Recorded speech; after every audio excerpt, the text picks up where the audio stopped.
Hi,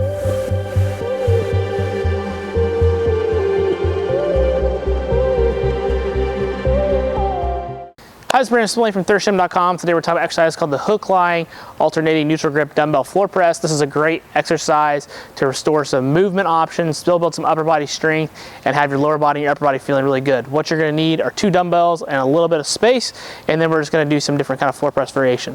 So getting on the floor here, we're going to go over our Hooklying position first before we go into the floor press. So to start with that Hooklying position, we're going to lay on our back. Our feet are going to be kind of pulled up by our butt, similar to a sit-up based position. But what we're going to do from this position, we're going to take our belt buckle, we're going to pull it towards our face to round our lower body or our hips underneath us. That should let me feel a little bit of abs, but also my back's going to be flat and then my head's going to be flat as well. We want to make sure that we're not trying to like crunch it down. We just want to make sure we get a subtle tuck to where I can feel those abs and my back are flat. And then with my feet, we're going to perform almost like an isometric leg curl. So I'm going to take my feet, I'm going to pull them towards my butt. That's going to shift my body just a little bit. Now I feel my hamstrings and I also feel my abdominals as well as I'm in that position. Now I'm in a good position to perform the exercise. So I'm going to bring the dumbbells up here. I'm going to start from a top-down based approach here. And since we're going to alternate these, we're essentially going to come down, press, and we're going to go back and forth.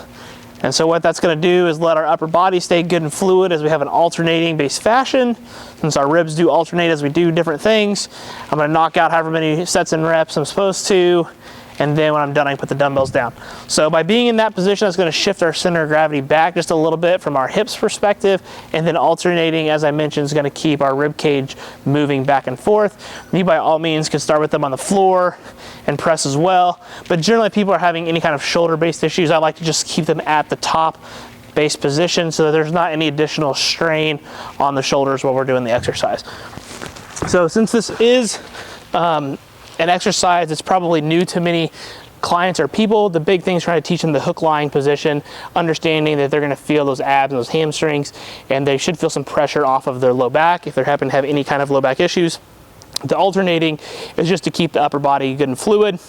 So if you're working with athletic-based populations, this is a good way to train unilaterally, keep the ribs moving well, keep the center of mass pulled back from a hip perspective, and overall it's just going to help everybody move and feel better. So if I'm looking at different athletes that are having issues, if they're stuck in like an anterior pelvic tilt or orientation, this would be a good way to get some pressing in. If they've got any kind of shoulder issues, we're limiting range of motion, we're in a neutral grip, and then we're alternating, which can help those ribs move better and overall hopefully get them feeling better.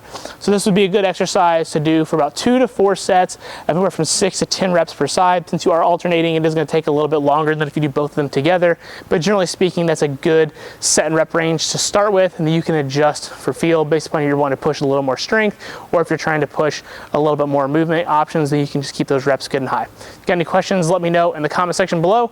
Thanks. Have a great day.